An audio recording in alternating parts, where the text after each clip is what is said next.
Hello everyone, मैं रंजीत कुमार कुशवाहा स्वागत करता हूं आपका रॉयल फिजिक्स के इस सेशन में। आज का जो सेशन है वो बहुत ही मज़ेदार होने वाला है, क्योंकि आज से हम लोग शुरू करने जा रहे हैं इलेक्ट्रोस्टैटिक का एक बिल्कुल नया सेगमेंट, इलेक्ट्रिक फील्ड। जी हाँ, इसको हम लोग इलेक्ट्रोस्टैटिक फील्ड भी कहते हैं, लेकिन आज से थोड़ा सा हम लोग नेम थोड़ा सा चेंज करेंगे। हम लोग अब इलेक्ट्रोस्टैटिक फोर्स को इलेक्ट्रिक फोर्स यहाँ कहेंगे और इलेक्ट्रोस्टैटिक फील्ड को हम लोग सिंपली इलेक्ट्रिक फील्ड कहेंगे। तो चलिए देखते हैं, समझते हैं इलेक्ट्रिक फील्ड का क्या है, इलेक्ट्रिक फील्ड कॉन्सेप्ट क्या है और इलेक्ट्रिक फील्ड के क्या एप्लीकेशंस हम लोग इलेक्ट्रोस्टैटिक में करते हैं। तो जैसा कि आपने पहले पढ़ा हुआ है कि दो चार्जेस के बीच इलेक्ट्रोस्टैटिक फोर्स लगते हैं और उसके संबंध में हम लोगों ने कूलम्ब के नियम को भी पढ़ा है और कूलम्ब के नियम के द्वारा दो चार्ज्ड बॉडी के बीच इलेक्ट्रोस्टैटिक फोर्स का मैग्नीट्यूड और डायरेक्शन निकालना हम लोग सीख चुके हैं। साथ साथ हम ये भी सीख चुके हैं कि अगर बहुत सारे चार्जेज आपस में इंटरेक्शन में हो तो किसी एक गिवन चार्ज पर बहुत सारे चार्जेस के कारण नेट फोर्स कितना होगा, इसको भी हम लोग निकालना सीख चुके हैं। उसका नेट फोर्स का डायरेक्शन क्या होगा, ये भी हम लोग सीख चुके हैं। अब हम लोग सीखते हैं इलेक्ट्रिक फील्ड के बारे में। तो जैसा कि आप जानते हैं कि अगर एक पॉइंट चार्ज को हम यहाँ कंसीडर करें, सपोज कीजिए कि ये पॉइंट का हम नाम देते हैं O, और इस पॉइंट पर हम एक चार्ज कंसीडर करते हैं, इस चार्ज का नाम देते हैं Q1 O पॉइंट पे। तो यहाँ पर Q1 चार्ज देते हैं। अब ये चार्ज यहाँ पे ऐसे ही किसी स्थान पे, किसी जगह पे या किसी स्पेस में, किसी बिंदु पे ये स्थित है। अब क्या करते हैं कि कुछ एक दूसरा चार्ज हम इसके नज़दीक ला करके यहाँ पर रख देते हैं और ये पॉइंट P हो गया। और ये पॉइंट P जो है, अब यहाँ पे जो दूसरा चार्ज हमने ला करके रखा उसका मैग्नीट्यूड Q2 मान लेते हैं, जो कि सिमिलर है, यहाँ पर भी सेम नेचर का है। और इस पॉइंट से, यानी ये जो O पॉइंट है, इससे इसकी जो डिस्टेंस है वो यहाँ पर R है, यानी R डिस्टेंस पर हम P पॉइंट पर एक दूसरा चार्ज Q2 कंसीडर करते हैं। जैसे ही इसको हम रखते हैं तो ये Q2 चार्ज पर Q1 के कारण फोर्स लगने लगता है और उस फोर्स के मैग्नीट्यूड को हम लोग लिखते हैं 1/4 pi epsilon not Q1 Q2 upon R², जहाँ R जो है वो दोनों के बीच का डिस्टेंस है। तो ये फोर्स उस पर लगने लगता है। बट एक क्वेश्चन यहाँ उठता है, क्वेश्चन ये उठता है कि ये जो Q2 चार्ज हमने ला करके P पॉइंट पर रखा और इसके कारण इस पर फोर्स लगा, तो ये Q1 चार्ज को पता कैसे चला कि यहाँ पर ये Q2 चार्ज आ गया है और उस पर जल्दी से फोर्स लगाओ? कैसे उसको पता चल गया कि यहाँ पे ये चार्ज आ गया है? तो इसका साधारण सा जवाब है कि this is the field, electric field, यानी यह इलेक्ट्रिक फील्ड ही है जिसके कारण Q1 को इसके बारे में पता चला कि यहाँ पर एक चार्ज आ गया है और इस कारण से इस पर उसके कारण फोर्स लगने लगा। दैट मीन्स हम ऐसे कह सकते हैं कि प्रत्येक चार्ज के चारों तरफ एक प्रभावी क्षेत्र का निर्माण होता है। स्पेस में कोई भी अगर हम पॉइंट चार्ज कंसीडर करें या चार्ज बॉडी कंसीडर करें तो उस चार्ज बॉडी के चारों तरफ एक प्रभावी क्षेत्र का निर्माण होता है और उसी प्रभावी क्षेत्र को हम लोग उस प्रभावी क्षेत्र को उस चार्ज का इलेक्ट्रिक फील्ड के नाम से जानते हैं। यानी हम ऐसे भी इसको हम अगर सामान्य रूप से ऐसे डिफाइन करें तो इसको हम लोग कह सकते हैं कि the region of space around a point charge within which force of attraction and force of repulsion is experienced is called electric field। यानी इसका मतलब क्या हुआ कि ये जो पॉइंट चार्ज है, इस पॉइंट चार्ज के चारों तरफ जहाँ पर भी ये चार्ज रखा जाएगा उसके चारों तरफ एक प्रभावी क्षेत्र का निर्माण होगा और वो प्रभावी क्षेत्र जो है बड़ा होगा। कितना बड़ा होगा ये डिपेंड करेगा कि इस चार्ज का मैग्नीट्यूड कितना है। और उस प्रभावी क्षेत्र का मतलब ये है कि उस चार्ज का प्रभाव वहाँ तक होगा जहाँ तक उसका क्षेत्र है। यानी उस क्षेत्र में, उस प्रभावित क्षेत्र में अगर हम कोई दूसरा चार्ज ला करके रखेंगे तो इसके कारण उस पर फोर्स लगेगा, और अगर वो चार्ज उस प्रभावित क्षेत्र के बाहर है तो उस पर कोई फोर्स नहीं लगेगा। तो ये जो प्रभावित क्षेत्र होता है, इसी प्रभावित क्षेत्र का हम लोग इस आवेश का इलेक्ट्रिक फील्ड कहते हैं, विद्युतीय क्षेत्र कहते हैं। यानी हम इसको हिंदी में ऐसे कह सकते हैं कि किसी आवेश के चारों ओर का वह क्षेत्र जहाँ तक उसका आकर्षण और प्रतिकर्षण का बल प्रभावी होता है, उस क्षेत्र को, उस आवेश का विद्युतीय क्षेत्र यानी इलेक्ट्रिक फील्ड कहते हैं। तो ये जो इलेक्ट्रिक फील्ड है, अब ये चार्ज के मैग्नीट्यूड पर डिपेंड करेगा कि इलेक्ट्रिक फील्ड का दायरा कहाँ तक होगा, ठीक है, और कितना बड़ा होगा, ये इस चार्ज के मैग्नीट्यूड पर डिपेंड करेगा। लेकिन जब भी उस इलेक्ट्रिक फील्ड में कोई दूसरा चार्ज आएगा तो ये तुरंत उस चीज़ को समझ जाएगा कि हमारे फील्ड में कोई चार्ज आ गया है, और तुरंत इसके कारण उस पर फोर्स लगने लगेगा, ठीक है। तो this is the electric field. But अब एक और चीज़ समझते हैं। यहाँ पर हमने एक और चीज़ देखा कि यहाँ पर चार्ज यहाँ पे है और ये दूसरा चार्ज यहाँ पर है, और दूर से इस पर एक फोर्स लगने लगा।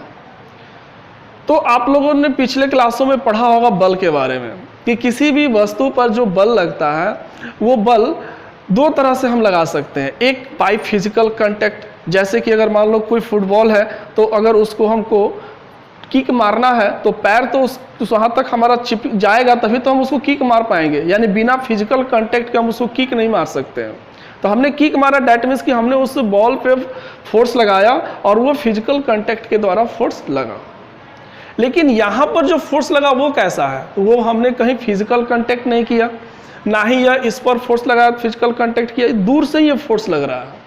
इसको कहते हैं एक्शन ऑफ डिस्टेंस, यानी ये दूरी का ये बल है। यानी इलेक्ट्रोस्टैटिक फोर्स जो है, इलेक्ट्रोस्टैटिक फोर्स के लिए, बल के लिए दो बॉडीज का आपस में फिजिकल कांटेक्ट आवश्यक नहीं है, दूर से ही ये बल लगाया जा सकता है, ठीक है। जैसे हमने इसके फील्ड में जैसे ये चार्ज रखा इस पर बल लगने लगा। अब ये फील्ड भी दो तरह के होते हैं। जैसे अगर मैं कहूँ कि कमरे का ताप ज्ञात करें, तो कमरे का ताप ज्ञात करने के लिए आप क्या करेंगे, एक थर्मामीटर लेंगे और अपने कमरे में उसको 1 मिनट तक के लिए रख देंगे, और 1 मिनट के बाद उसको निकाल कर देखेंगे, जो रीडिंग आएगा वो बता देंगे कि हाँ सर हमारे कमरे का टेम्परेचर ये है। लेकिन आप एक और चीज़ नोट करेंगे कि उस थर्मामीटर को आप कमरे के चाहे किसी भी कॉर्नर में रख दें, हर जगह कमरे का ताप उतना ही आएगा, यानी पूरे कमरे में एक समान ताप रहेगा। ऐसा ही होगा। तो इस तरह का यहाँ पर जो टेम्परेचर का जो डिस्ट्रीब्यूशन है इनर रूम, जो टेम्परेचर का डिस्ट्रीब्यूशन है वो बिल्कुल यूनिफॉर्म है, एक समान है। Temperature is a scalar quantity, और सो ये जो टेम्परेचर का जो डिस्ट्रीब्यूशन का जो फील्ड बना उसको हम लोग कहेंगे टेम्परेचर फील्ड या स्केलर फील्ड। यानी वहाँ पर जो टेम्परेचर का डिस्ट्रीब्यूशन है उसके कारण जो फील्ड बना वो एक स्केलर फील्ड कहा जाएगा। यानी डैट मीन्स कि स्केलर फील्ड में जो क्वांटिटीज है वो बिल्कुल एक समान रहेंगे, उसकी मैग्नीट्यूड एक समान रहेगी। बट क्या इलेक्ट्रिक चार्ज के साथ ऐसा है? आइए देखते हैं कि इलेक्ट्रिक चार्ज के साथ ऐसा है कि नहीं। तो हम लोग यहाँ पर क्या करते हैं, जैसे सपोज कीजिए कि ये हमारा जो है एक पॉइंट चार्ज हो गया, ये हमने एक पॉइंट चार्ज ले लिया Q1 प्लस Q1। अब इस प्लस Q1 चार्ज के कारण अगर सपोज कीजिए कि हम यहाँ P एक पॉइंट लेते हैं, P भी एक हम लोग पॉइंट लेते हैं, और यहाँ पर हम एक टेस्ट चार्ज कंसीडर करते हैं Q0, एक टेस्ट चार्ज। टेस्ट चार्ज जब भी हम लोग लेते हैं, ये ध्यान रखना है कि टेस्ट चार्ज जब भी हम लोग लेंगे पॉजिटिव होगा, तो एक टेस्ट चार्ज हम यहाँ कंसीडर करते हैं। अब यहाँ पर देखिए इस टेस्ट चार्ज की जो डिस्टेंस है हम ये कंसीडर करते हैं कि ये टेस्ट चार्ज का डिस्टेंस यहाँ से R है। तो अब P पॉइंट पर ये जो टेस्ट चार्ज है, इस टेस्ट चार्ज पर इसके कारण जो फोर्स लगेगा वो फोर्स दो चीज़ों पर डिपेंड करेगा। किन किन चीज़ों पर? एक तो ये जो हमने पॉइंट चार्ज लिया है Q1, एक तो इसके मैग्नीट्यूड पर डिपेंड करेगा कि इसका मैग्नीट्यूड कितना है। दूसरी कि इस चार्ज, इस पॉइंट चार्ज से इस P पॉइंट की डिस्टेंस कितनी है, डिस्टेंस बढ़ेगा तो यहाँ पर उसका मैग्नीट्यूड भी डिक्रीज करेगा, डिस्टेंस कम होगा तो मैग्नीट्यूड, फोर्स का मैग्नीट्यूड इंक्रीज करेगा। तो दो चीज़ों पर फोर्स यहाँ पर डिपेंड करेगा, एक इसके मैग्नीट्यूड पर, दूसरा बीच के डिस्टेंस पर। साथ साथ P पॉइंट पर इसके कारण जो फोर्स लगेगा उस फोर्स का डायरेक्शन आउटवर्ड होगा, क्योंकि यहाँ पर ये भी पॉजिटिव है और ये भी पॉजिटिव है, तो फोर्स विल बी रिपल्सिव, और प्रतिकर्षण का बल लगने के कारण इसका जो डायरेक्शन होगा वो बाहर की तरफ हो जाएगा। अब ये जो फोर्स का डायरेक्शन है ये भी दो चीज़ों पर डिपेंड करेगा।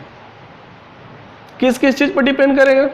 एक कि ये जो पॉइंट है वो पॉइंट इस पॉइंट चार्ज से किस डायरेक्शन में है। एक तो इस पर डिपेंड करेगा कि वो किस डायरेक्शन, जैसे यहाँ पर है तो इधर लगेगा, इधर होगा तो इधर की तरफ लगेगा, किस डायरेक्शन में है तो उस डायरेक्शन पर डिपेंड करेगा। दूसरा कि ये जो पॉइंट चार्ज है इसका नेचर क्या है उस पर भी डिपेंड करेगा, क्योंकि अगर ये पॉजिटिव है और ये भी पॉजिटिव है तो बाहर की तरफ, और मान लेते हैं कि ये जो पॉइंट चार्ज है अगर हम ये निगेटिव लेते हैं तो फिर इस फोर्स का डायरेक्शन अंदर की तरफ। डैट मीन्स इसका मतलब क्या हुआ कि ये जो चार्ज है, पॉइंट चार्ज है, इसके चारों तरफ जो प्रभावी क्षेत्र बनेगा उस प्रभावी क्षेत्र में अगर किसी बिंदु पर अगर हम कोई टेस्ट चार्ज की कल्पना करें तो उस टेस्ट चार्ज पर जो फोर्स लगेगा उसका मैग्नीट्यूड और डायरेक्शन अलग अलग पॉइंट पर अलग अलग होगा। ये बिल्कुल उस टेम्परेचर वाला डिस्ट्रीब्यूशन से बिल्कुल डिफरेंट है, क्योंकि कमरे में जो टेम्परेचर का डिस्ट्रीब्यूशन होगा वो हर जगह एक समान होगा, लेकिन यहाँ पर जो इसके फील्ड में जो फोर्स का डिस्ट्रीब्यूशन है वो एक समान नहीं है। वो फोर्स का जो डिस्ट्रीब्यूशन है वो हर पॉइंट पर अलग अलग है, और वो सब इस पॉइंट चार्ज के इसके मैग्नीट्यूड पर, इसके नेचर पर डिपेंड करेगा। साथ साथ डिस्टेंस पर भी डिपेंड करेगा, डायरेक्शन भी डिपेंड करेगा। तो डैट मीन्स इस तरह के फील्ड को हम लोग कहते हैं वेक्टर फील्ड, सदिश क्षेत्र। डैट मीन्स इसका मतलब क्या हुआ कि इलेक्ट्रिक फील्ड जो है वो एक वेक्टर फील्ड है, एक सदिश क्षेत्र है, और यह इलेक्ट्रिक फील्ड अगर वेक्टर फील्ड है तो यहाँ पर हर जगह उसका जो मैग्नीट्यूड है, डायरेक्शन है, वो भी इलेक्ट्रिक फील्ड के हर पॉइंट पर अलग अलग होगा। जैसे अभी हमने आपको यहाँ समझाया, हर पॉइंट पर इलेक्ट्रिक फील्ड का मैग्नीट्यूड, उसका डायरेक्शन अलग अलग होगा। इस इलेक्ट्रिक फील्ड का आकार क्या होगा? तो अगर मान लेते हैं कि अगर हमारा ये पॉइंट चार्ज है, तो ये पॉइंट चार्ज है तो इसके कारण जो इलेक्ट्रिक फील्ड का जो आकार होगा वो बिल्कुल ऐसे एस्फेरिकली सिमेट्रिक होगा, एक गोल फुटबॉल के समान। जैसे सपोज कि एक फुटबॉल होता है ना, तो फुटबॉल के सेंटर पे, उसके अंदर केंद्र पे मान लिया जाए कि वहाँ पे चार्ज रखा हुआ है, तो फुटबॉल का जो शेप होगा that is called electric field. अब ये फुटबॉल का आकार कितना बड़ा होगा, डेट मीन्स कि वो इलेक्ट्रिक फील्ड का आकार कितना बड़ा होगा, ये डिपेंड करेगा कि उसके सेंटर पे जो चार्ज है उस चार्ज का मैग्नीट्यूड कितना बड़ा है।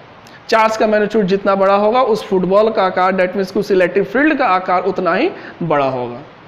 तो ये तो पॉइंट चार्ज के लिए हो गया। लेकिन अगर मान लेते हैं कोई लीनियर चार्ज, जैसे सपोज कीजिए कि ये कोई कलम है या ये कोई ऐसे लीनियर चार्ज है, कोई ऑब्जेक्ट है ऐसे लंबा और इस पर ये पूरा चार्ज दिया गया है, तो इसके कारण भी जाहिर है कि चारों तरफ इसका एक प्रभावी क्षेत्र बनेगा जिसको इलेक्ट्रिक फील्ड कहेंगे।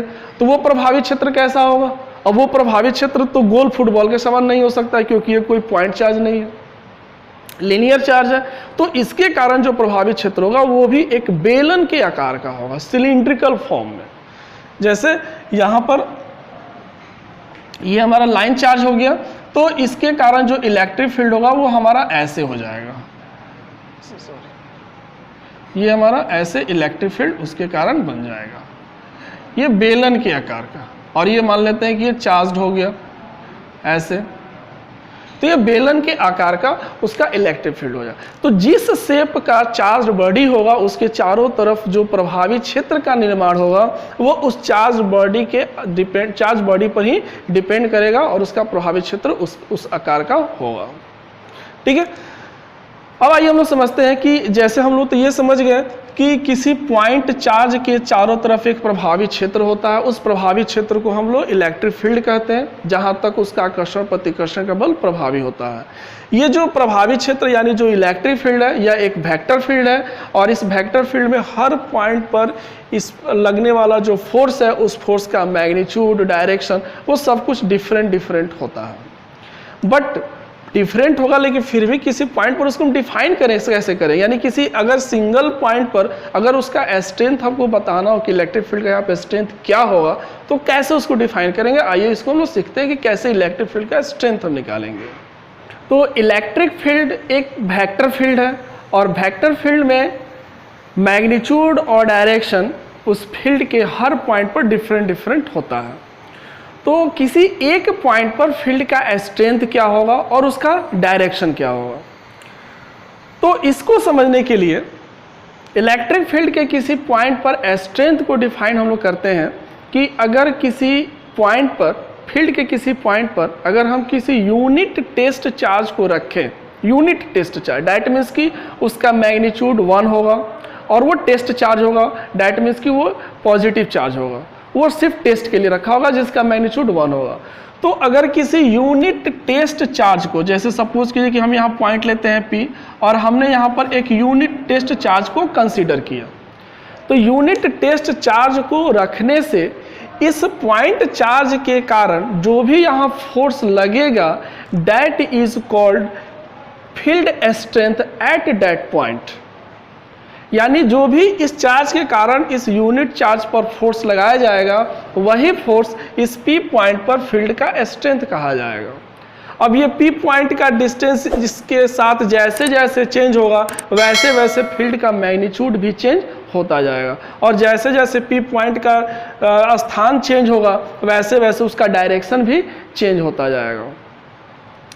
तो अगर सपोज कीजिए कि अभी हम इसको लिखेंगे कैसे, तो अगर सपोज कीजिए कि हमको यहाँ पर टेस्ट चार्ज नहीं मिला या हम यहाँ पर कोई दूसरा चार्ज कंसीडर कर लेते हैं, हम यहाँ पर एक दूसरा चार्ज क्यू नट कंसीडर करते हैं, क्यू नट एक टेस्ट चार्ज के रूप में।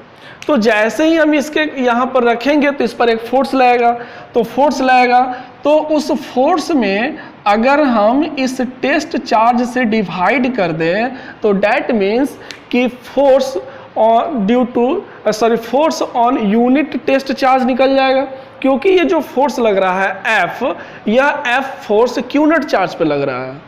लेकिन बाय डेफिनेशन हम क्या कहते हैं वहाँ पर कि यूनिट चार्ज पर लगने वाला फोर्स को फील्ड का स्ट्रेंथ कहेंगे।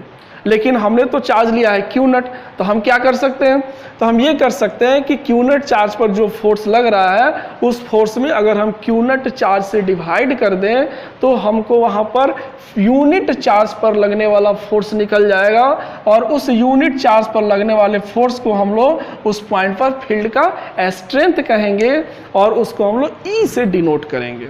डैट मीन्स कि हमारे पास फॉर्मूला हो गया E is equal to F upon Q naught vector form में। अगर हम इसमें से सिर्फ मैग्नीट्यूड लेना चाहें तो सिंपली इन मैग्नीट्यूड हम इसको ऐसे लिखेंगे, इन मैग्नीट्यूड हम इसको लिखेंगे E is equal to F upon Q naught. ये बहुत ही इंपॉर्टेंट एक फॉर्मूला है, क्योंकि इस फॉर्मूला से हम लोग आगे बहुत सारे इसके यूटिलाइजेशन हमको मिलेंगे या करने भी हैं। तो यूनिट यहाँ से हमने क्या मिला कि यूनिट टेस्ट चार्ज पर लगने वाले फोर्स को उस पॉइंट पर फील्ड का स्ट्रेंथ कहेंगे, इलेक्ट्रिक फील्ड के अंदर में, कहीं पर भी नहीं, किसी भी चार्ज के चारों तरफ जो भी इलेक्ट्रिक फील्ड बनता है उस इलेक्ट्रिक फील्ड के किसी point per unit test charge पर लगने वाले फोर्स को उस पॉइंट पर फील्ड का स्ट्रेंथ कहेंगे। अब इससे अगर हम लोग देखें तो F का अगर हम मान निकालें तो क्यू नट इंटू E मिलता है। ये बहुत ही इंपॉर्टेंट एक फॉर्मूला है। ये क्या बताता है कि सपोज कीजिए कि अगर किसी फील्ड में या कोई अगर इलेक्ट्रोस्टैटिक फील्ड है किसी चार्ज का, तो उस फील्ड में किसी पॉइंट पर हमको फील्ड का स्ट्रेंथ मालूम है कि इस फील्ड में इस पॉइंट पर स्ट्रेंथ इतना है, तो उस पॉइंट पर अगर हम कोई चार्ज ला करके रखेंगे तो रखने से उस पर कितना फोर्स लगेगा उसका मान हम लोग इस फॉर्मूला से ज्ञात कर सकते हैं। जैसे कि हमको फील्ड का स्ट्रेंथ पहले से मालूम है और ये चार्ज हो गया तो उसे मल्टीप्लाई कर देंगे तो उस पॉइंट पर हमको फोर्स का मैग्नीट्यूड निकल जाएगा कि यहाँ पर कितना फोर्स लगेगा। ठीक है, ये तो हो गई एक चीज। अब दूसरी चीज की इससे हम लोग फोर्स का ये जो इलेक्ट्रिक फील्ड है इस इलेक्ट्रिक फील्ड का डायरेक्शन भी निकाल सकते हैं। इलेक्ट्रिक फील्ड का डायरेक्शन क्या होगा, तो इलेक्ट्रिक फील्ड का डायरेक्शन वही होगा जो कि उस पॉइंट पर फोर्स का डायरेक्शन है। क्योंकि इलेक्ट्रिक फील्ड जो है इज इक्वल टू एक वेक्टर क्वांटिटी है और ये होता है फोर्स अपॉन चार्ज। तो फोर्स अपॉन चार्ज में चार्ज स्केलर है, फोर्स वेक्टर क्वांटिटी है। तो जो डायरेक्शन उस पॉइंट पर फोर्स का होगा वही डायरेक्शन वहाँ पर इलेक्ट्रिक फील्ड का भी होगा। तो इलेक्ट्रिक फील्ड का डायरेक्शन क्या होगा? तो जैसे ये दोनों पॉजिटिव चार्ज है तो इलेक्ट्रिक फील्ड का डायरेक्शन यहाँ पर ऐसे हम दिखा सकते हैं। लेकिन अब अगर यही यहाँ पर निगेटिव चार्ज होता तो फोर्स, तो इलेक्ट्रिक फील्ड का डायरेक्शन अंदर की तरफ हो जाता, क्योंकि निगेटिव चार्ज होता तो फोर्स का भी डायरेक्शन अंदर की तरफ होता और इसका इलेक्ट्रिक फील्ड का भी डायरेक्शन अंदर की तरफ। जैसे अगर यहाँ पर मान लेते हैं कि ये निगेटिव चार्ज है, ठीक है, और ये यहाँ पर टेस्ट चार्ज हो गया, ठीक है, तो ये पॉजिटिव है, तो अब यहाँ पर इलेक्ट्रिक फील्ड का डायरेक्शन ऐसे होगा। लेकिन अगर ये पॉजिटिव चार्ज है और ये हमारा P पॉइंट हो गया और ये टेस्ट चार्ज पॉजिटिव है, तो इलेक्ट्रिक फील्ड का डायरेक्शन ऐसे बाहर की तरफ। तो ये बिल्कुल सेम वैसे ही है जैसे कि इलेक्ट्रिक फोर्स का हम लोग डायरेक्शन दिखाते हैं। तो जो डायरेक्शन इलेक्ट्रोस्टैटिक फोर्स का होगा वही डायरेक्शन इलेक्ट्रिक फील्ड का भी होगा, डिफरेंट नहीं होगा, ठीक है। अब इस फॉर्मूला से हम लोग इलेक्ट्रिक फील्ड का यूनिट और डायमेंशन भी प्राप्त कर सकते हैं। आइए चलते देखते हैं इसका यूनिट और डायमेंशन क्या होगा। यानी हमने जब मैग्नीट्यूड उसका निकाल लिया, जान लिया, तो निश्चित रूप से जब मैग्नीट्यूड लिखेंगे तो उसके साथ उसका यूनिट भी यूज़ करेंगे। तो यूनिट क्या होगा? तो इस फॉर्मूले के अनुसार अगर हम इलेक्ट्रिक फील्ड का यूनिट देखें, एसआई यूनिट, तो फोर्स का एसआई यूनिट होता है न्यूटन और चार्ज का होता है कूलम। तो न्यूटन और ये कूलम नीचे ऊपर जाएगा तो न्यूटन पर कूलम, तो ये इसका यूनिट हो जाएगा न्यूटन पर कूलम। लेकिन इसका एक कुछ और भी यूनिट होता है जो आगे जब हम उस फॉर्मूले को पढ़ेंगे तो उस फॉर्मूले से भी हम लोग इलेक्ट्रिक फील्ड का कुछ और भी यूनिट्स हम लोग निकाल सकते हैं, वो चीज़ हम वहाँ पर जानेंगे। इसका डायमेंशन क्या होगा? तो डायमेंशंस E, तो इसको लिख सकते हैं हम लोग E का dimension is equal to force का डायमेंशन अपॉन चार्ज का डायमेंशन।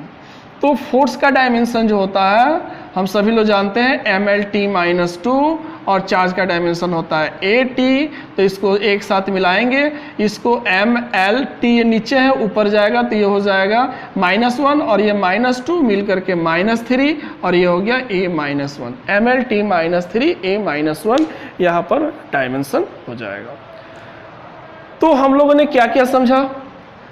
एक कि इलेक्ट्रिक फील्ड जो है एक रीजन ऑफ स्पेस है, या कहे कि एक चार्ज्ड बॉडी का प्रभावी क्षेत्र है जहाँ पर उसका फोर्स ऑफ अट्रैक्शन और रिपल्सन प्रभावी होता है। जहाँ तक ये कोई अगर पॉइंट ऑब्जेक्ट हो तो वो एक स्फेरिकली सिमेट्रिक होगा, अगर कोई लंबा ऑब्जेक्ट है, चार्ज्ड ऑब्जेक्ट है, तो वो सिलेंड्रिकली सिमेट्रिक हो सकता है। दूसरा कि ये जो इलेक्ट्रिक फील्ड है ये एक वेक्टर फील्ड है, यानी इसके हर पॉइंट पर, इस फील्ड के हर पॉइंट पर मैग्नीट्यूड फील्ड का स्ट्रेंथ, फील्ड का डायरेक्शन, ये सब कुछ डिफरेंट होगा और उसको हम लोग इस फॉर्मूला से ज्ञात कर सकते हैं, is equal to F upon Q naught द्वारा। फिर उसका हमने यूनिट और डायमेंशन देखा। हम उसके डायरेक्शन को भी बता सकते हैं, इलेक्ट्रिक फील्ड का जो डायरेक्शन होगा वो इलेक्ट्रिक फोर्स के डायरेक्शन में होगा। अब एक चीज़ और आपको हम यहाँ बता दें, जो हम आगे कक्षाओं में जिसको हम यूज़ करेंगे उसको हम आपको थोड़ा यहाँ बता देते हैं। जैसे हमने शुरू में ही बताया कि हम लोग इलेक्ट्रोस्टैटिक फील्ड की जगह पर इलेक्ट्रिक फील्ड वर्ड का यूज़ करेंगे, और इलेक्ट्रिक फील्ड में अगर हम किसी पॉइंट पर फील्ड का स्ट्रेंथ निकालते हैं तो उसको हम लोग इलेक्ट्रिक फील्ड इंटेंसिटी भी कहते हैं, इलेक्ट्रिक फील्ड स्ट्रेंथ भी कहते हैं, या सिंपली हम लोग उसको इलेक्ट्रिक फील्ड का भी नाम देते हैं। यानी अगर हम कहें कि इस पॉइंट के कारण यहाँ पर इलेक्ट्रिक फील्ड इतना है, तब इसका मतलब आपके दिमाग में ये नहीं आना चाहिए कि इलेक्ट्रिक फील्ड तो एक क्षेत्र होता है। अब वहाँ पर हम कहेंगे कि इलेक्ट्रिक फील्ड इतना है, डैट मीन्स कि हम वहाँ पर इलेक्ट्रिक फील्ड के स्ट्रेंथ की बात कर रहे हैं, इलेक्ट्रिक फील्ड रीजन की बात नहीं कर रहे हैं, हम वहाँ स्ट्रेंथ की बात कर रहे हैं। डैट मीन्स कि हम लोग इलेक्ट्रिक फील्ड के स्ट्रेंथ को हम लोग 2-3 नामों से जानते हैं, electric field strength, electric field intensity, और सिंपली इलेक्ट्रिक फील्ड भी हम लोग उसको कहेंगे। तो ये तो हो गया कि इलेक्ट्रिक फील्ड को हम लोग डिफाइन कैसे करेंगे। अब आइए हम लोग समझते हैं कि किसी पॉइंट चार्ज के कारण अगर किसी बिंदु पर इलेक्ट्रिक फील्ड का मान निकालना हो तो उसको हम लोग कैसे ज्ञात करेंगे, उसके लिए हमारे पास क्या फॉर्मूला आएगा। किसी पॉइंट चार्ज के कारण किसी पॉइंट पर उसके इलेक्ट्रिक फील्ड में किसी पॉइंट पर इलेक्ट्रिक फील्ड का मैग्नीट्यूड क्या होगा, इस चीज़ को ज्ञात करने के लिए आइए हम लोग कंसीडर करते हैं एक XY प्लेन का। हम ये मानते हैं कि ऐसे एक XY प्लेन है, ये वाई एक्सिस हो गया हमारा और ये हमारा एक्स एक्सिस हो गया, एक्स एक्सिस और ये वाई एक्सिस। और इस एक्स वाई प्लेन के ओरिजिन, ये हमारा इसका ओरिजिन हो गया जिसको हम लोग नाम देते हैं ओ। और इसी ओरिजिन पर हम यहाँ पर एक चार्ज कंसिडर करते हैं, पॉइंट चार्ज, और इसका नाम देते हैं प्लस क्यू। यानी इस एक्स वाई प्लेन के ओरिजिन पर हमने एक चार्ज कंसिडर किया ओ, एक पॉइंट चार्ज कंसिडर किया। अब इसके कारण बहुत बड़ा मान लेते हैं कि ऐसे इलेक्ट्रिक फील्ड है, ये पूरा इसके कारण इलेक्ट्रिक फील्ड है। सपोज कीजिए ऐसे, हम इसको थोड़ा सा ऐसे बना देते हैं कि ये ऐसे इसका इलेक्ट्रिक फील्ड है। अब इस इलेक्ट्रिक फील्ड में हम यहाँ पर इस पर इलेक्ट्रिक फील्ड का स्ट्रेंथ ज्ञात करना चाहते हैं, ठीक है। तो हम लोग क्या करते हैं कि एक पॉइंट लेते हैं P, यानी इस एक्स वाई प्लेन में एक पॉइंट हो गया P जो कि इस चार्ज के इलेक्ट्रिक फील्ड में पड़ता है। तो इस P पॉइंट का जो डिस्टेंस है यहाँ से, इसका ये डिस्टेंस हो गया ये, ठीक है, ये इसका डिस्टेंस हो गया R। हमने इसको R कंसिडर कर लिया, इसका मैग्नीट्यूड हो गया R। वेक्टर फॉर्म में भी उसको ले सकते हैं, पोजीशन वेक्टर हमारा इसका R हो गया जिसका मैग्नीट्यूड R होगा। अब इसके कारण हमको वहाँ पर इलेक्ट्रिक फील्ड का स्ट्रेंथ ज्ञात करना है। तो इसके लिए हम लोग क्या करते हैं कि हम लोग यहाँ पर एक टेस्ट चार्ज कंसिडर कर लेते हैं Q नट। अब जैसे ही हम इसके कारण एक टेस्ट चार्ज वहाँ पर कंसिडर करेंगे तो तुरंत इसके कारण उस पर एक फोर्स लगने लगेगा, और उस फोर्स को अगर हम लिखें तो उस फोर्स का मान हो जाएगा 1/4 pi epsilon naught Q naught upon R square. बीच का डिस्टेंस R है इसलिए R स्क्वायर, और एक चार्ज Q1 के जगह पर Q हो गया और Q2 के जगह पर Q नट हो गया। और अब चूंकि इसका डायरेक्शन क्या होगा, तो दोनों पॉजिटिव है तो रिपल्सन होगा, तो इसलिए इसका जो डायरेक्शन होगा वो ऐसे हम लोग दिखाएंगे F, ठीक है। और इस कारण तो F का डायरेक्शन R के वेक्टर R के डायरेक्शन में, इसलिए इसके लिए यूनिट वेक्टर हम लोग R कैप का यूज कर लेते हैं, ठीक है। तो इस पॉइंट चार्ज के कारण R डिस्टेंस पर P पॉइंट पर Q नट टेस्ट चार्ज पर इतना फोर्स लग रहा है। तो हमको यहाँ पर इलेक्ट्रिक फील्ड का मान ज्ञात करना है कि इलेक्ट्रिक फील्ड का स्ट्रेंथ क्या होगा। तो according to definition electric field के लिए हम लोगों ने अभी फॉर्मूला डिराइव किया है कि किसी भी चार्ज पर जो फोर्स लगता है उस फोर्स में अगर हम उस वहाँ पर टेस्ट चार्ज से डिवाइड कर दें तो हम वहाँ पर इलेक्ट्रिक फील्ड ज्ञात कर सकते हैं। तो जस्ट हम क्या करेंगे, F अपॉन यहाँ पर हमारा टेस्ट चार्ज है Q नट, इससे हम लोग डिवाइड कर देंगे। तो F के जगह पर हो जाएगा 1/4 pi epsilon naught Q naught upon R square, और ये हो गया R कैप इसका यूनिट वेक्टर डायरेक्शन के लिए, और अपॉन Q नट। तो अब देखेंगे Q नट से Q नट कैंसिल, तो क्या बचेगा हमारे पास 1/4 pi epsilon naught Q upon R square R cap. That is the electric field at point P। यानी इस Q पॉइंट चार्ज के इलेक्ट्रिक फील्ड में R डिस्टेंस पर P जो हमने पॉइंट चार्ज लिया वहाँ पर इलेक्ट्रिक फील्ड का मान इतना होगा। अगर इसको हम मैग्नीट्यूड के रूप में लिखें इन मैग्नीट्यूड, तो बहुत ही आसान है। इन मैग्नीट्यूड हम क्या करेंगे, यहाँ पर R कैप हमारा यूनिट वेक्टर है तो इसका मैग्नीट्यूड 1 हो जाएगा, तो ये हमारा हो जाएगा 1/4 pi epsilon naught Q upon R square. अब इस फॉर्मूला से हमको दो चीज़ें जानकारी मिलती है। पहली चीज़ ये कि यहाँ पर P पॉइंट पर जो इलेक्ट्रिक फील्ड होगा या जो इलेक्ट्रिक फील्ड का स्ट्रेंथ, इलेक्ट्रिक फील्ड मतलब इलेक्ट्रिक फील्ड का स्ट्रेंथ, तो P पॉइंट पर जो इलेक्ट्रिक फील्ड का स्ट्रेंथ होगा वो किस पर डिपेंड करेगा, ओनली यहाँ पर लिख सकते हैं क्लियरली जो इलेक्ट्रिक फील्ड होगा वो directly proportional two point charge. ये जो हमने यहाँ पर पॉइंट चार्ज लिया इस पर ये डिपेंड करेगा Q पर। ये यहाँ पर टेस्ट चार्ज कितना रखा गया है does not matter. Test charge से कोई लेना देना इलेक्ट्रिक फील्ड का नहीं होता है। इलेक्ट्रिक फील्ड का सिर्फ लेना देना होता है तो जिस पॉइंट चार्ज का इलेक्ट्रिक फील्ड है बस उसी से मतलब है। ये वाला चार्ज इसके इलेक्ट्रिक फील्ड को प्रभावित नहीं करता, ये हमेशा दिमाग में बैठा लीजिए कि जिस भी पॉइंट चार्ज का हम इलेक्ट्रिक फील्ड की बात करेंगे वहाँ पर इलेक्ट्रिक फील्ड का जो स्ट्रेंथ होगा वो सिर्फ उस पॉइंट चार्ज के मैग्नीट्यूड पर ही डिपेंड करेगा। दूसरा तीसरा अगर कोई भी पॉइंट चार्ज या दूसरा कोई भी चार्ज उस इलेक्ट्रिक फील्ड में ला करके रख दें तो इस चार्ज के इलेक्ट्रिक फील्ड को प्रभावित नहीं करता है, ना बढ़ाएगा ना घटाएगा। ठीक है, तो इसके चार्ज पर डिपेंड करेगा और साथ ही एक और चीज पर डिपेंड करेगा, inversely proportional to R square. यानी ये ठीक वैसे ही है जैसे इलेक्ट्रोस्टैटिक फोर्स में हमने पढ़ा था कि दो चार्जेस के बीच का जो फोर्स है वो डिस्टेंस के स्क्वायर का इन्वर्सली प्रोपोर्शनल होता है। तो यहाँ पर भी जो इलेक्ट्रिक फील्ड है वो भी डिस्टेंस के स्क्वायर के इन्वर्सली प्रोपोर्शनल है। यानी उसी प्रकार से जैसे जैसे डिस्टेंस बढ़ेगा इलेक्ट्रिक फील्ड वीक होता जाएगा और डिस्टेंस कम होगा इलेक्ट्रिक फील्ड स्ट्रांग होता जाएगा। यानी ये पी पॉइंट चार्ज दूर जाएगा तो इलेक्ट्रिक फील्ड घटेगा और नजदीक आएगा इस पॉइंट चार्ज की तरफ इलेक्ट्रिक फील्ड का स्ट्रेंथ इंक्रीज करेगा। तीसरी चीज, इलेक्ट्रिक फील्ड का जो डायरेक्शन है वो फोर्स का ही डायरेक्शन होता है। ठीक है, अगर हम इसके फोर्स के डायरेक्शन को देखें तो फोर्स के डायरेक्शन को हम लोग ऐसे ड्रॉ कर सकते हैं। फोर्स का जो डायरेक्शन होगा, जैसे सपोज कीजिए कि यहाँ पर एक चार्ज हम लिए Q ग्रेटर देन 0।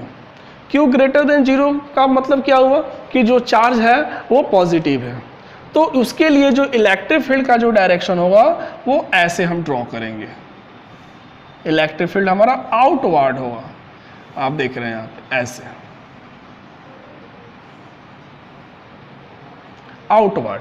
लेकिन अगर वही चार्ज जो है Q लेस देन 0 हो, सॉरी थोड़ा छोटा करते हैं, Q लेस देन 0, तो लेस देन 0 होने का मतलब है कि जो चार्ज हम यहाँ कंसीडर कर रहे हैं वो निगेटिव चार्ज है। तो निगेटिव चार्ज जो होगा तो वहाँ पर जो इलेक्ट्रिक फील्ड का डायरेक्शन होगा वो इनवर्ड होगा, अंदर की ओर।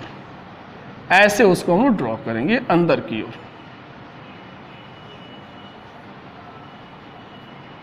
ये हमारा इलेक्ट्रिक फील्ड का डायरेक्शन। तो ये पॉजिटिव चार्ज के लिए फील्ड बाहर की तरफ, इलेक्ट्रिक फील्ड का डायरेक्शन ऐसे बाहर की तरफ, और निगेटिव चार्ज के लिए इलेक्ट्रिक फील्ड का डायरेक्शन जो होगा वो इनवर्ड, अंदर की तरफ। ये बिल्कुल ध्यान रखना कि पॉजिटिव चार्ज के लिए फील्ड का जो डायरेक्शन होता है रेडियली आउटवर्ड, नेगेटिव चार्ज के लिए फील्ड का जो डायरेक्शन होता है वो रेडियली इनवर्ड, अंदर की तरफ, पॉजिटिव चार्ज के लिए बाहर की तरफ। दैट मीन्स कि हम ऐसे भी कर सकते हैं कि positive charge behaves like a source charge, बाहर की तरफ जा रहा है सोर्स चार्ज, और निगेटिव चार्ज जो है वो behaves like a sink charge, negative charge होता है। ये इलेक्ट्रिक फील्ड जो होता है ना बहुत ही इंपॉर्टेंट रोल निभाता है हमारे लाइफ में। बहुत सारे प्रैक्टिकल लाइफ में बहुत सारी जगहों पर हम इलेक्ट्रिक फील्ड के कारण वो सारी घटनाएं होती हैं, लेकिन हम उसको अभी तक जानते नहीं हैं। जैसे आपको ये सुन करके आश्चर्य होगा कि अर्थ के चारों तरफ भी एक स्ट्रॉन्ग इलेक्ट्रिक फील्ड है। हम अर्थ पर हैं तो हमारे चारों तरफ एक स्ट्रॉन्ग इलेक्ट्रिक फील्ड है और हम उस इलेक्ट्रिक फील्ड में ही हैं। अर्थ का जो सबसे लोअर एटमॉस्फेयर है, यानी अर्थ के जो सबसे ऊपर वाला जो हिस्सा कहेंगे, उस एटमॉस्फेयर में जो इलेक्ट्रिक फील्ड है वो 10⁻² न्यूटन पर कूलम का है। अराउंड द अर्थ, पूरे अर्थ के चारों तरफ 10⁻² न्यूटन पर कूलम का इलेक्ट्रिक फील्ड पाया जाता है और हम उसी इलेक्ट्रिक फील्ड में रहते हैं। लेकिन हमारा शरीर उस इलेक्ट्रिक फील्ड को एडॉप्ट कर चुका है, इसलिए उस इलेक्ट्रिक फील्ड से हमको कोई परेशानी नहीं होती है। और ये इलेक्ट्रिक फील्ड का नेचर जो है वो निगेटिव है, यानी निगेटिव इलेक्ट्रिक फील्ड पाया जाता है।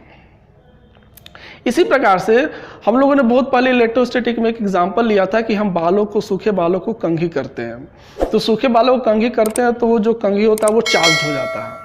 तो जब इस प्रकार की कंघी जब चार्ज हो जाती है तो वहाँ पर जो इलेक्ट्रिक फील्ड उसमें जो जनरेट होता है, उसके चारों तरफ जो इलेक्ट्रिक फील्ड जनरेट होता है वो इससे भी ज़्यादा स्ट्रॉन्ग होता है, यानी वो इलेक्ट्रिक फील्ड हो जाता है, यानी चार्ज्ड कम। थोड़ा सा हम लिखेंगे इसको यहाँ पे, चार्ज्ड कम में ये तो हो गया इलेक्ट्रिक फील्ड अराउंड द, यहाँ लिख देते हैं अराउंड द अर्थ 10⁻² न्यूटन पर कूलम, और 10⁻³ न्यूटन पर कूलम का इलेक्ट्रिक फील्ड पाया जाता है चार्ज्ड कॉम्ब में। यानी अगर कंघी चार्ज हो जाए तो उसके चारों तरफ जो इलेक्ट्रिक फील्ड होगा वो 10⁻³ न्यूटन पर कूलम के ऑर्डर का इलेक्ट्रिक फील्ड वहां पर जनरेट होता है। हम जो घरेलू, जो हमारे घरों में जो वायरिंग के लिए जो हम लोग कॉपर वायर यूज करते हैं और जब उसमें करंट दौड़ता है तो उसमें भी इलेक्ट्रिक फील्ड डेवलप होता है। वहाँ जो इलेक्ट्रिक फील्ड डेवलप होता है वो 10⁻² न्यूटन पर कूलम का इलेक्ट्रिक फील्ड डेवलप होता है। बहुत ही कम, वहाँ बहुत ही कम होता है, 10⁻² न्यूटन पर कूलम, यानी inside the copper wire in circuit. तो जब भी कोई हम लोग इलेक्ट्रिक सर्किट, जो हम लोग घरेलू जो इलेक्ट्रिक सर्किट होता है, उसमें जो कॉपर वायर के अंदर 10⁻² न्यूटन पर कूलम का इलेक्ट्रिक फील्ड डेवलप होता है। इसी प्रकार से जब हम फोटोकॉपी कराने जाते हैं तो फोटोकॉपी का जो मशीन होता है वो भी इलेक्ट्रिक फील्ड पर ही वर्क करता है। उसमें 10⁵ न्यूटन पर कूलम का इलेक्ट्रिक फील्ड डेवलप होता है इन फोटोकॉपियर और ड्रम। फोटोकॉपियर जो मशीन होता है उसमें जो ड्रम होता है, उस ड्रम में 10⁵ न्यूटन पर कूलम का इलेक्ट्रिक फील्ड वहां डेवलप होता है। आपको एक और जानकारी देते हैं कि जैसे एटम होता है ना, तो एटम के अंदर, अब सबसे सिंपल एटम हम लोग हाइड्रोजन एटम लेते हैं, तो हाइड्रोजन के अंदर जो न्यूक्लियस होता है, तो न्यूक्लियस एक चार्ज्ड पार्टिकल को, न्यूक्लियस को अगर हम एक चार्ज पार्टिकल की तरह कंसीडर करें तो न्यूक्लियस, हाइड्रोजन एटम का जो न्यूक्लियस है तो पॉजिटिवली चार्ज्ड पार्टिकल अगर माना जाए, तो उसके चारों तरफ जो इलेक्ट्रिक फील्ड डेवलप होगा वो 5 × 10⁻11 न्यूटन पर कूलम का इलेक्ट्रिक फील्ड डेवलप होता है around the nucleus of hydrogen atom. Simple, सबसे सिंपल हाइड्रोजन एटम के न्यूक्लियस के चारों तरफ 5 × 10⁻11 न्यूटन पर कूलम का इलेक्ट्रिक फील्ड डेवलप होता है, जो कि बहुत ही स्ट्रॉन्ग इलेक्ट्रिक फील्ड है। और इसी स्ट्रॉन्ग इलेक्ट्रिक फील्ड में जो होता है इलेक्ट्रॉन चक्कर लगाते हैं, क्योंकि इस स्ट्रॉन्ग इलेक्ट्रिक फील्ड के कारण इलेक्ट्रॉन पर स्ट्रॉन्ग फोर्स भी लगता है, जिसको वो ओवरकम करने के लिए इलेक्ट्रॉन काफ़ी तेजी से न्यूक्लियस के चारों चक्कर लगाते हैं। तो ये इलेक्ट्रिक फील्ड जो बहुत इंपॉर्टेंट रोल निभाता है हमारे प्रैक्टिकल लाइफ में भी, डेली लाइफ में भी। आगे हम लोग बहुत सारे इस पर आधारित कुछ इसका एप्लीकेशंस बढ़ेंगे कि इलेक्ट्रिक फील्ड का हमारे डेली लाइफ में क्या एप्लीकेशन है, कहाँ कहाँ उसका हम लोग यूज़ करते हैं, उसको हम लोग पढ़ेंगे आगे क्लास में। तो इलेक्ट्रिक फील्ड के बारे में आज का सेशन हमारा यही कंप्लीट होता है। उम्मीद करता हूँ कि आपको ये सेशन पसंद आया होगा, समझ में आया होगा। फिर भी अगर आपको इससे संबंधित अगर कुछ और जानकारी चाहिए, अगर आप कुछ और, आपको कोई कन्फ्यूजन हो, तो आप हमें कमेंट्स में लिख करके बताएं। आप हमें मेल भी कर सकते हैं, मेल आईडी आपको डिस्क्रिप्शन में मिल जाएगा। आप हमारे टेलीग्राम चैनल को भी ज्वाइन कर सकते हैं, जहाँ से आपको लेटेस्ट इन्फॉर्मेशन मिलता रहेगा। तो पढ़ते रहिए, सीखते रहिए और देखते रहिए द रॉयल फिजिक्स, आपका अपना चैनल। Thank you.